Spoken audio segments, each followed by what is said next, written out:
Good morning, everybody, and welcome to Airventure Day 3. I'm Randy Bollinger, Flying Magazine Editorial Director. I'm joined again this morning with our own Sean Bean. Good morning. We're here for Oshkosh Live again. We're broadcasting live from the Redbird Flight studio here on Knapp Street. We encourage y'all to come on down and visit us.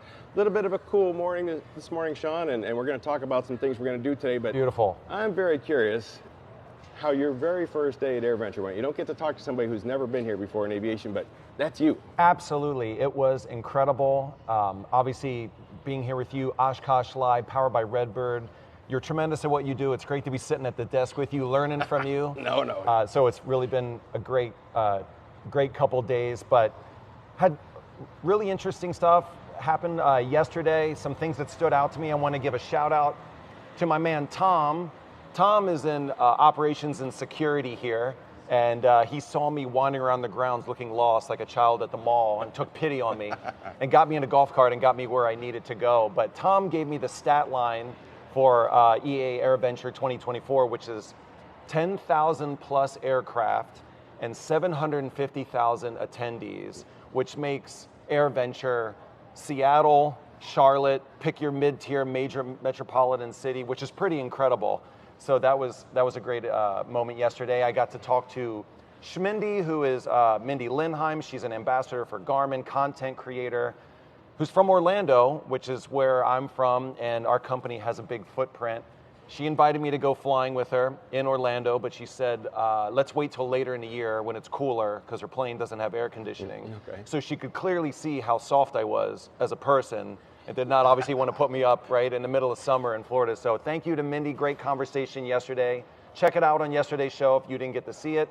I was over in Boeing Plaza minding my own business, and this young woman walked by me and kind of gave me the eyes.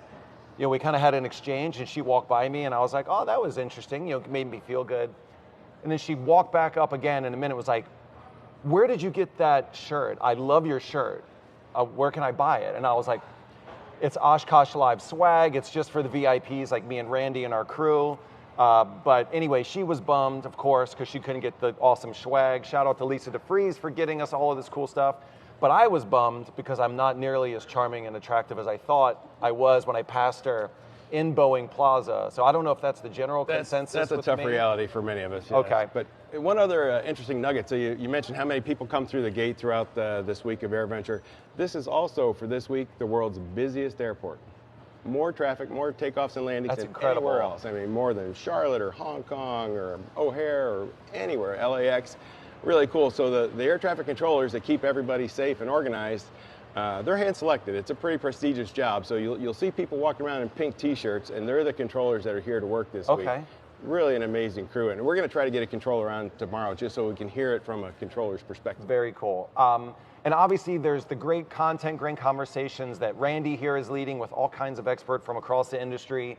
But I want to make sure everybody takes time to check in on the number of short documentaries and pre-produced pieces that are happening throughout these episodes, throughout these live broadcasts.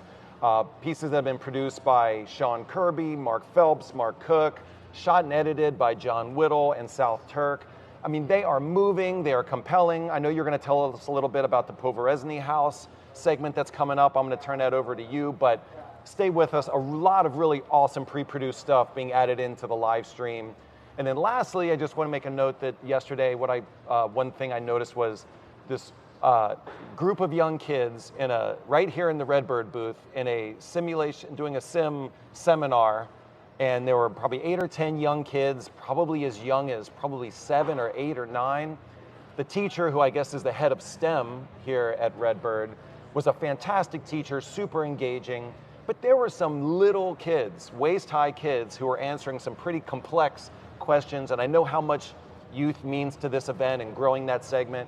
You know, Todd Willinger at Redbird was telling me earlier about how much the youth market now makes up for the Redbird as a business. So just a really cool story and something to observe here right across from the booth. So while there's so much stuff happening on the grounds, here just about 10 yards away was probably one of the more interesting, compelling things I saw of the day. So for me, an incredible first day, and just obviously excited to share it with you and everybody here on the stream. Yeah, that's great. And if I could tell my 7-year-old self something, I'd say, get involved in aviation early, get a simulator, start with a desktop, get involved with things like Civil Air Patrol that are going to teach me how to fly and get me engaged in STEM. Yeah. You know, there's a lot I wish I'd have done when I was 7 years old, but I think when I was 7 years old, flight simulators were the little pedal cars with the propellers. So right. Something on an Apple IIe computer. Yeah. And then lastly, I thought, and I wanted to get your feedback on a couple things. I've been working on taglines for EAA Airventure. Mm-hmm. You know, I'm a writer by trade, so I like to come up with catchy things, so I wanted to float a couple by you. So, the Bonnaroo of aviation. Keep going. What's number 2? Woodstock with wings. Oh, and less mud. And less mud. And the last one, the Coachella of Class C airspace. That's it. Boom. The Coachella of Class C airspace, Oshkosh Live, powered by Redbird. I mean, come on. We're doing this. I mean, this is a lot of amazing content for these good people out there. That's right. We're going to claim it right now. We're going to trademark Coachella. And we're going to go ahead and turn it over to this segment that you mentioned, John. Yeah, tell us a little bit about that. So we're going to show you a segment that we taped on Sunday. I'll bet, I'm going to throw this out, that 99.9% of the people that have been to AirVenture, that have been to the EAA Aviation Museum, have never seen what we're going to show. It's kind of a time capsule. It's really an aviation museum in its own right. And it's the Poern estate. And it's not too far here from the airport. And it's currently owned, it's owned now by the Irwin family, which is another familiar name. They own Aircraft Spruce. So again, I'll bet 99% of the aircraft owners and aircraft builders know Aircraft Spruce. Their family purchased the Poern estate and left it just as it was. It looked like Tom just walked out the door. So we've got this segment we're going to show you right now. It's pretty amazing, and John did an excellent job taking all that content from Sunday and packaging it into what you're going to see here. Absolutely.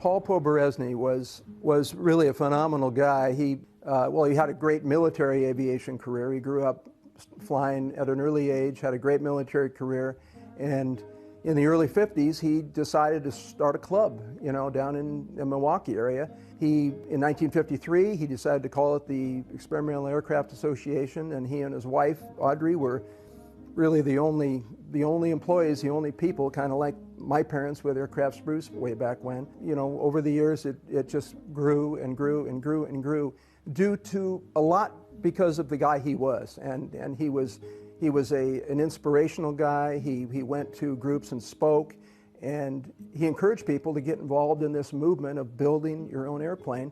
And look at it today at AirVenture. There's thousands and thousands and thousands of people who have done this over the years, and a lot of it's really due to the early work that Paul put in. I'm Jim Irwin, the president of Aircraft Spruce. I have my sons Mike, Rob, and Jeff with me. They're all vice presidents in the company. Aircraft Spruce goes back really to the mid-50s when my parents, Bob and Flo Irwin, started a small aircraft parts company in Fullerton, California called Fullerton Air Parts. They ran that for 10 years. My mother decided that she would prefer to be home with her two young sons, raising them. That lasted about 6 months, and she got bored. Found an ad for a small company in Washington that was selling Aircraft Spruce lumber. Bought the rights to it, which really was not much. It was a few sets of plans for a few home builds of the time. As the years went by, she added a few more things to her selection of products, and that single-page flyer on Spruce became a small catalog. The original company was called Aircraft Spruce. It became Aircraft Spruce and Specialty as we added more products, and today people just call it Aircraft Spruce or even just Spruce. And we've been blessed to become one of the largest suppliers in the sport aviation industry. In 1980, I assumed the leadership of the company with my wife, Nancy, and we've run it for 45 years. The company, we've been blessed to be able to grow the company significantly over those years. And now we have our three sons that are very rapidly taking over the business, and we're very proud of that, and we're hoping for continued growth in the future. So for many years in Oshkosh, we've been coming here for, well, I've been here for about 54 of them now. For many, many years, we would rent a house in town and became renting 3 or 4 or 5 homes as our staff grew. And in 2016, there was an ad in Sport Aviation, and it presented this property for sale. And I saw it and I thought, you know, I don't know who might buy that property, but we have a long connection with EAA. We know the Poberezhnys personally, and if there's an opportunity to preserve this property and keep it as a mini museum for the Poberezhnys and for EAA, we should take it. And we began talking to the Poberezhny family. We came to terms on that, and we purchased it in early 2017 and started staying here at Oshkosh, and we've been here ever since. And it's a wonderful place to stay for a week during Airventure. So now we're in the basement bar, as Paul called it, downstairs below the main home, and there's a wide variety of photos and memorabilia on the walls, and you know, you can spend hours looking at this stuff, and it's just fascinating. It dates back to the 30s and 40s and 50s, and his heyday in aviation, and all his friends that he had throughout the industry, and it's just a great place to spend some time. Here we are, we're still in the basement bar area. This is the bar that Paul entertained a lot of aviation luminaries through the years, had a lot of parties, and often they spent time down here during Airventure and throughout the year. So if these walls could talk, they could certainly tell a lot of stories. But again, there's a tremendous amount of memorabilia here, and we come down here and enjoy it quite often. Picture here of the home in the early days. You can see how small the trees are. That was probably taken in the when they moved in the early 1990s. They were quite a couple and quite a partnership with Paul and Audrey, both, you know, on a personal level and what they did with EAA. This is a picture of my dad, Bob Irwin, taken in front of his BT-13, Vultee BT-13 at Palm Springs. Around 1958, I assume my mother, Flo, took that photo. And this is the same airplane. He sold this airplane in 1962 and told us that the airplane was just going to be scrapped and used for the engine itself. And so we assumed the airplane was gone. Around 2015, many years later, my brother and I discovered through Googling the old N number, it went to a new N number and found out that this airplane was still in existence. It was owned by a customer of Aircraft Spruce in South Carolina and was back in the back of his hangar. It hadn't flown in somewhere around 20 years. I kept asking him if I could buy the airplane, and we went back and forth for several years, and finally he said, yeah, I'm not going to restore it, so why don't you get it? We trucked it out to California. It was restored by Aero Traders out at Chino Airport and became the most expensive BT-13 in the world through that process. But in 2018, it flew again, and I had no tailwheel time whatsoever. I've got about almost 6,000 hours. I've never flown a tailwheel aircraft, but I learned to fly it here in this BT-13. And my brother and I flew in the airplane together, and it was just a great experience to be back in the same airplane that I used to be in as a small boy. My dad used to put me in the back seat and say, just don't touch anything. And I have great memories of flying around the LA basin with him as a very small boy, and then to be able to come back and fly it myself so many years later was just a surreal experience. Right now we're going toward the annex, and this is the building that Paul had his workshop in, his drafting table, and the area that he built his airplanes. We took over the little office in the front and called it the Aircraft Spruce Room, where we put up a lot of our own photos from Aircraft Spruce through the years. And so we have a little bit of our own company here in the annex, and then the other part is just like Paul left it with his memorabilia. We're now in the Aircraft Spruce Room, which is a part of the annex that we put a lot of our own memorabilia and photographs on the wall here, kind of our little history of Aircraft Spruce. There's still a lot of Paul's photos on the wall as well. But when we look around, we see photographs of airplanes that we've owned through the years. There's quite a few pictures of Bob and Flo Irwin on the wall. And it's kind of a nice history of Aircraft Spruce and some of the articles that have been written about our company through the years. And we enjoy spending time in here every time we come back to the home. We're here at Paul Poberezhny drafting table. He created many, many wonderful home-built aircraft designs right here at this table. And there's a lot of photographs on the walls throughout this annex. This is a historic room where he not only designed airplanes, but he also built them. In the open area over here to my right, he would always have an airplane under construction. Here's some of his plans. These things are just priceless. They're 60, 70 years old in some cases, and just beautiful plans from a guy who knew how to design an airplane. Yeah.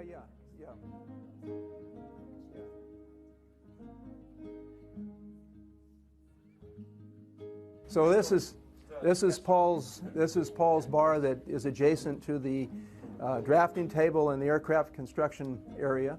Another area he could spend a few quiet moments, maybe even entertain a few guys here while he talked about the airplane that he was building in the other room. So again, a room that has a lot of stories behind it. Picture of Dick Rutan and Gina Yeager, along with Paul and Audrey, when they arrived at Oshkosh in the summer of 1986, I believe, which was a few months before they went on their world flight. And of course, it drew thousands and thousands of people, drew worldwide attention even then. And then when they flew the airplane around the world, it was an incredible accomplishment. And of course, we just lost Dick a couple of months ago. But they were very close with, the Rutans are very close with the Poberezhnies, and we're a big part of the growth of aviation here at Oshkosh. Really? EAA Airventure. Is that right? Look at that, we're finding new things right now. Never saw those before. I haven't either. We're leaving the annex and we're going to walk down to the West Wing, which is another collection of Paul's memorabilia. And down in the distance is the Memorial Garden, where he has the tribute to some of his friends that he lost through the years, and Paul and Audrey's name have been added to that sign in recent years. And then off to the right is Lake Audrey, named after Paul's wife. So we're now in the West Wing, which is again a collection of Paul's memorabilia, a lot of his documents, his books. I mean, you could spend days going through all this material, and it's really fascinating. No bar in this room. This was all business. So yeah, just a collection of old memorabilia, parts from his airplanes. It's too bad Paul's not here to tell us what all this stuff is, because that would be even more fascinating. But just to look at the collection is really interesting. The Irwin family and Aircraft Spruce would like to thank Flying for coming out today, the day before AirVenture starts, and spending some time with us here at the Poberezhny House. What a wonderful piece of aviation history, a property we're very honored to own and to maintain, and to keep for the future of the EAA members and anybody that wants to come here and see where Paul lived and what he did and his memorabilia, and what the beginnings of EAA were really all about. So thanks for coming out, and we hope you enjoyed the visit. Thank you. Thank you.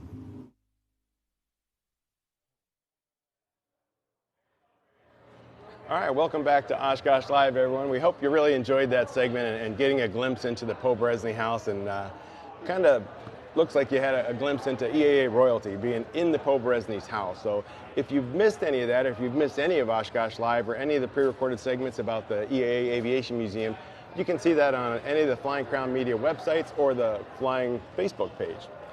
So next, we're joined here on stage with David Copeland. So David is the sales director for the United States and Canada of TECNAM. And we're going to have an opportunity to talk to him. They won an Editor's Choice Award the other night. Hey, congratulations, thank David, you so to you much. and the whole team. Really at TECNAM. appreciate that. Yeah. Thank you so much. Also won the Innovation Awards, which is sort of our most exclusive award, and we'll talk a little bit more about that. So I've known David for a long time. I'm going to ask you a question. You don't have to answer if you don't want to. Okay. What number AirVenture is this for you?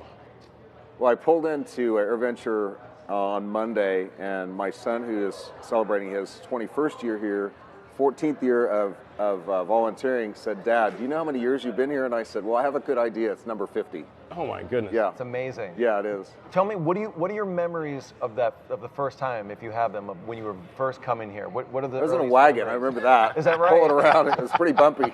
The roads have gotten a lot better. No, I would say, I think the passion that my parents had for aviation, I continue that legacy and legend piece, and I think I try to share that with other people about the memories. What do you remember most? What air show performers? What was the big, product that year? What was the aircraft that you remember the most? There are so many that even came up last night and at your function the other night about, people that you've met, people you've known that have come and gone.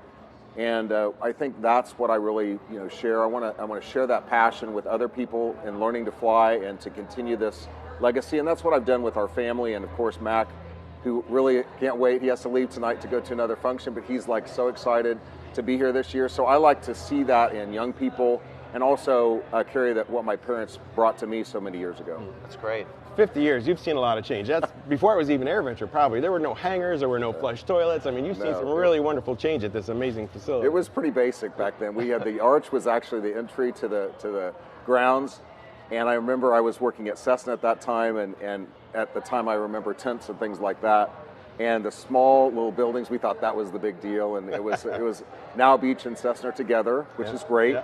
But at that time, we wanted to be on the other side of the street, closer to the arch. I mean, that was kind of the arch rivalry of the things that go on now, and how that's all changed into what it is today, which is fantastic for aviation. To come over that hill in the morning off of 41 and see that field of airplanes, I mean, who doesn't get chills about that every morning? I mean, I try to take a picture of the cars we're going along, but those people and people like Flying Magazine that have really made a difference for not only informing about products and things that are going on and safety and all the things that you do, but all the other media and all the other people that come to share their experience and entertain, and also the crowds that come, the 700 and some thousand that are expected this year. Incredible. It's really cool to see those people get involved in aviation as well, and I think that's my duty, and hopefully I know it is what you all do to present aviation as a safe and viable thing for the future for all of us. Cool. So some of the change you've seen, you and I have been here a number of times with different brands on our shirts, and you're now at TechNam, which is a wonderful product, not a new product. They've been around for a long time. Why don't you tell us a little bit about why you won the Editor's Choice Award in that aircraft? Well, I think it all dates back to 1948. I mean, the Pasquale family and third generation. I mean, all of those things that the family has put together, whether it's quality, whether it's engineering, whether it's design, whether it's aerodynamic perfection, whether it's Italian style. I mean, that's a big piece of it. The engineering quality of being focused on general aviation at the very level of light sports and our certified singles and twins and our commercial brand. That's the focus of this company. It will remain that way for the time being. And we've shown, and now I have to be proud to say in the first quarter of this year, according to Gamma, we were the #1 delivering source for all single-engine pistons. So we're very proud of that, and it's a competitive piece, but it just shows that the focus of not legacy, but today's aircraft that we want to be focused on for innovation and sustainability and leaving that green footprint for the future. Okay. And if you haven't seen it, you need to go over to their booth and you can tell us about the footprint, but they have an aircraft over there that I got to fly on Saturday. It's called the Grand Lusso, which, it's grand luxury. It's beautiful. It's everything you'd expect an aircraft of that quality to be. Everything the pilot sees and touches is premium, it's quality. Wonderful aircraft. You got to check it out. But if you don't see it here, you're not going to see one, because this one's sold too. Oh, yeah. They're all pre-sold. They come off the line and disappear. But tell me something. You told me something the other day about the production facility itself, and just how clean it is and the whole work environment. And I think that all speaks to why the product is such high quality. So tell us a little bit about that. I know you and I have visited a lot of manufacturers and seen a lot of things throughout all these years of aviation, which I'm very proud of. But the first time I walked into the facility in Capua, Italy, it was really set me back as the seriousness, the third generation of focus and quality. There's minimal distractions, the fact that they work as teams, and it's more of a family atmosphere that you feel, although it's very formal, yet you see people, hand building an aircraft, which, I know there's some robotics that go into some of the larger aircraft and even some of our sophisticated pieces that we make. That family and those family members that I call family in Capua, Italy, that build these airplanes, the craftsmanship and the quality and the focus of doing the right thing is so different. And I'm not saying that it isn't in other aviation products that are manufactured, but it's different. And we're adding a new 140,000 square foot facility to build more airplanes, to keep ahead of the backlog, and to continue to offer general aviation the very best in all those categories and classes of aircraft. Very cool. Well, tell us, so the P-Mentor was the aircraft that won the Editor's Choice Award, and it's a pretty special aircraft because, we all have sort of the same problems, issues, so, looking for solutions. Flight training. We're trying to train the next generation of pilots. You want the pilot experience, the student pilot experience to be the same in every aircraft. You want to start training them with good habits and muscle memory and low cost of operating for the operators. So tell us what makes the P-Mentor so special. Well, first of all, it's pretty special because there hasn't been a single engine, two-place IFR trainer certified in Part 23, that's a lot, since 73? Wow. 50 years. Okay, wow. So you found a niche, great. Find a niche, also fill it. I mean, we look at, what the airlines and what the other parts of our community, whether it's private jets or just general aviation, we need to train more people to fly. I mean, you all do a great job of that as well as the other manufacturers. But what we try to do is build those basic airplanes. So this airplane really is revolutionary to this industry after 50 years of trying to develop and perfect an innovative, cost-efficient, green-type footprint aircraft for flight schools and individuals to fly with their families or whatever to get into aviation, and also for sustainable flight in the future. So with the Garmin G3X touchscreen, and we have the Rotax engine, and we have a flight platform of aerodynamics that is, I would say, perfectly balanced. Everybody that flies it, in fact, some of your people have flown it from flying, and I said the first three words, and they say it's super balanced, it's perfect for aviation, let's get this flying. This is what students expect. I think when they drive up to a facility and they get out of their car, you look in the parking lots of a lot of the flight schools that we go to, and they're not 1973 cars. Right. These are Teslas, $80,000 Jeeps, lifted trucks, all that. So what's your expectation of innovation and things that you're bringing? What do you expect when you open the door or slide the canopy back? Is you want that same kind of safety, you expect that, and we deliver on all fronts of that, and we're super excited about that airplane and the deliveries. We're already in, I think, 19 countries. We've delivered 160 aircraft around the world. It is by far a revolutionary aircraft that's just catching on as we get them out as fast as we can get them delivered. So it's exciting. Wonderful. You'll see it in the future as well as now at our booth. Yeah. Okay. Well, it also won the Innovation Award, and that was a really tough choice for us. So it's challenging enough to come up with 6 editorial award winners, right? There's so many wonderful products, so many wonderful companies. That's a tough challenge to come up with the winners. So not only did TechNam win the Editor's Choice Award, it was also the Innovation Award, right? So we reach out to a number of people and sort of a jury to say, what is the most innovative product? And that's even harder because there's so many innovative products. But when you walk seems up, like they're showing off. Winning multiple awards. It they just should. Seems like a little bit of, real showboat. It's what we do. That's right. It's just what we do. It's Italian style. We got to show off. But there's some really interesting features in that. So, like David said, you'd expect to see a glass cockpit in any modern aircraft and things like that. But people that are training in the P-Mentor are on a fast track to an airline career. You want to build some muscle memory and some good habits right away. And there's something really special in the P-Mentor, right? You're going to walk up to it, you're going to see it's a fixed gear aircraft. Well, what's in the panel that's going to surprise people about landing gear? Well, there's an option that we have a landing gear switch in there. It's basically for practice and rogue memory for when you graduate to the 2006, which is our twin that we'd like to train in. So it's those things that we go get that muscle memory and get those procedures and cockpit ready for those students that are going to progress into other licenses and certifications with the FAA. So we try to put those things in there so that they're ready for the next step in aviation, and we provide that as a stable platform. Another thing, being economically minded, and as we all know what's going on with avgas and mogas daily, as I read some of the publications, is the fact that we don't know how long avgas or what the SAF or what's going to happen within this whole production of fuels is. But we have mogas and avgas available for that airplane. So in Switzerland, for example, there's no more avgas, right? So we're set for that. And so in California and Florida and in Texas, we hear these rumblings about, and as we know, our government is getting involved in some of those decisions. So we're ready for that. And also, that aircraft is just over 4 gallons per hour in flying. Wow. I mean, you can't beat that. So the economic footprint is part of the innovation piece of it, is having a great manufacturer and partner like Rotax, as well as Garmin, as well as our engineering team that developed an aircraft that is right for the market right now. And that's what we're delivering today. Awesome. So when you tell me about winning these awards, how did you get the news? Where were you when you heard? What was the reaction among you and your team? Tell us a little bit about hearing. Well, you know how social media is, and also the emails.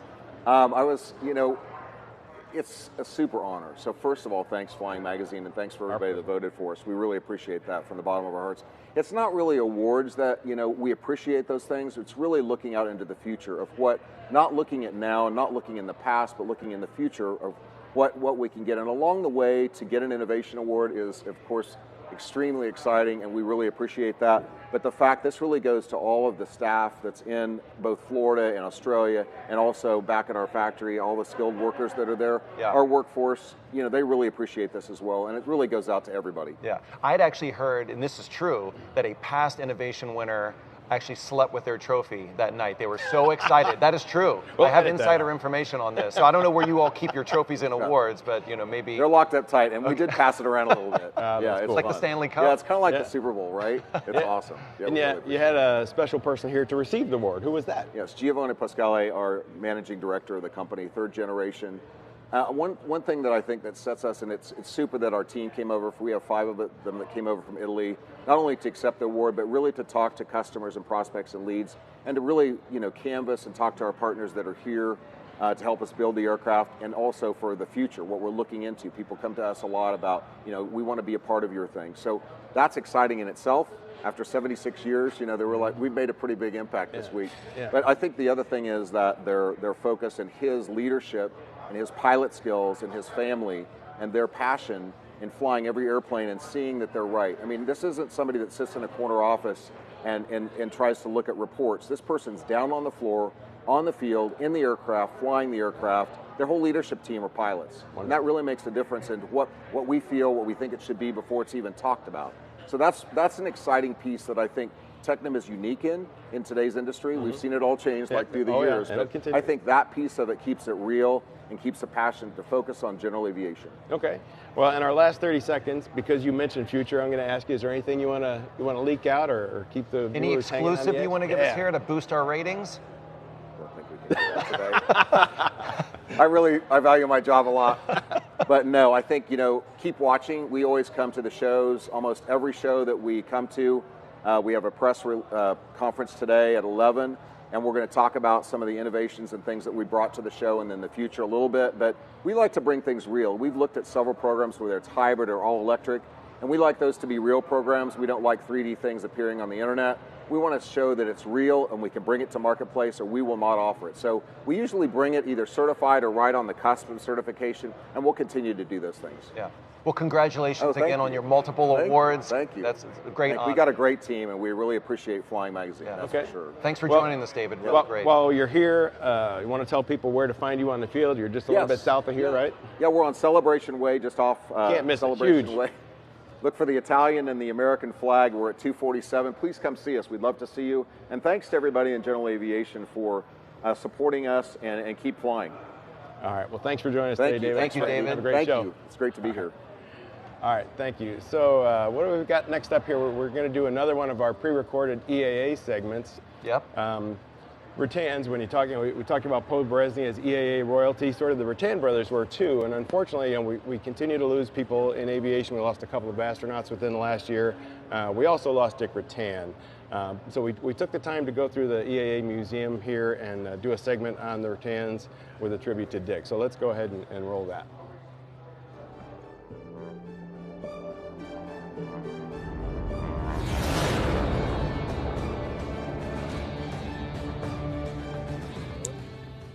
Hello, I'm Chris Henry, the EAA Aviation Museum Manager, and we're standing in front of the Rutan exhibit. Now this exhibit honors what I would say are two of EAA's rock stars, Dick and Bert Rutan.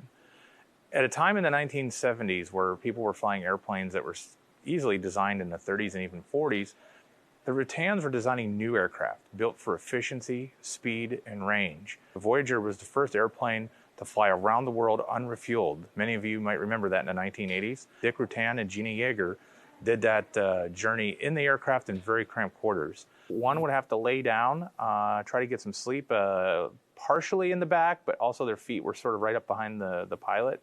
And then, of course, the pilot while flying the aircraft. All of this with an overloaded aircraft that was very heavy on fuel when they first took off. So as you can see, close quarters, there wasn't a lot of space for eating, relaxing, using the restroom even. Very, very tight, almost very similar to what you would have seen in that Gemini capsule as far as how close the quarters are with each other. So we are sitting in front of the prototype Vegan. This is an aircraft that Burt Rutan actually designed while he was still a college student. Built the aircraft, he started designing it in 1963 actually. Built the aircraft in his garage and did a lot of testing on the aircraft, flew about 75 hours, and by the time he landed here in Oshkosh with this prototype in 1972, he had almost 80 hours on the airframe. He used it as his personal aircraft for many years, enjoyed the airplane, had a nice roomy cockpit, but also had the performance that he was looking for. But we're very lucky to have the prototype hanging up here. So now we're looking at the prototype Very Easy, November 7 Echo Zulu. This aircraft was another one of Burt Rutan's designs. He actually only intended the aircraft to be used as a test bed to test canard designs after he was inspired by looking at a Saab 37 fighter. Built this airplane and flew it to Oshkosh in 1975. That's where it officially debuted. While at Oshkosh, it actually set a world closed course distance record of 1,638 miles, flying for 13 hours, 8 minutes, and 45 seconds on only 40 gallons of fuel. We're lucky to have this version as a testament to his design, a record-breaking airplane and a prototype, which is always very special for any museum to have. The culmination of the Rutan's designs would be that in the form of Spaceship One. Spaceship One was flown above the Kármán line by pilot Mike Melville, becoming the first civilian programmed astronaut. Spaceship One is hanging in the Smithsonian. We're very lucky to have serial number 2 here, as well as many of the artifacts from Mike Melville that he took up with him in space. We know that there's a lot of activity out on the grounds, but we hope you take some time and come over and visit us at the museum as well.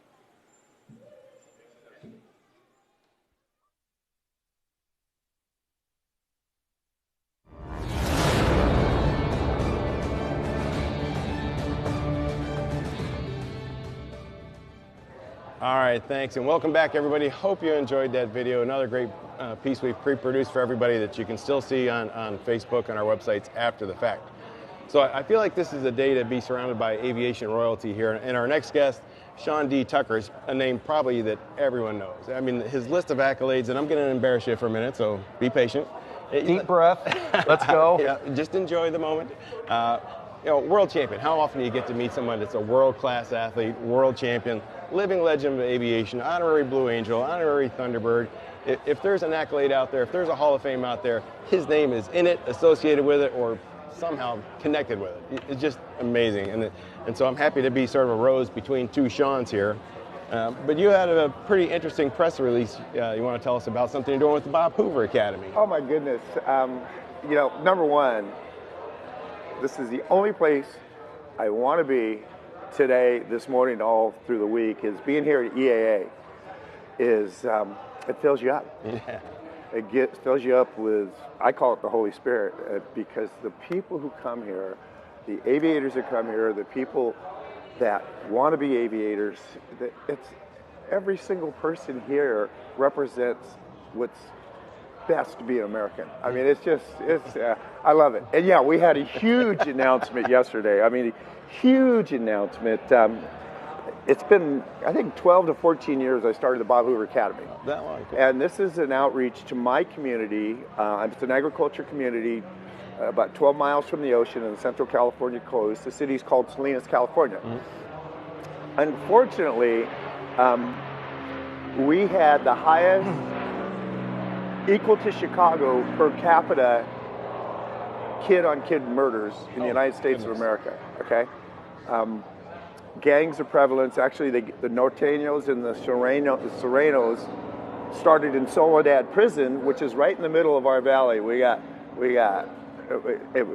Soledad in the middle, we got Salinas, we got Pebble Beach, we got all this beautiful thing, and we got this ag community. We're 72% Hispanics. And the Hispanic culture just didn't realize what's possible in aviation. And Bob was a dear friend of mine. I've been given so many gifts by my friends at EAA throughout my career. Everything I've ever accomplished is because of the mentorship I've had with the EAA, okay? With my heroes, you know, with Paul, Pope Resney, Leo Loudenslager, Charlie Hilder. I said, I got to pay back to my community. So we started the Bob Hoover Academy. Bob was a little reticent because he didn't think he was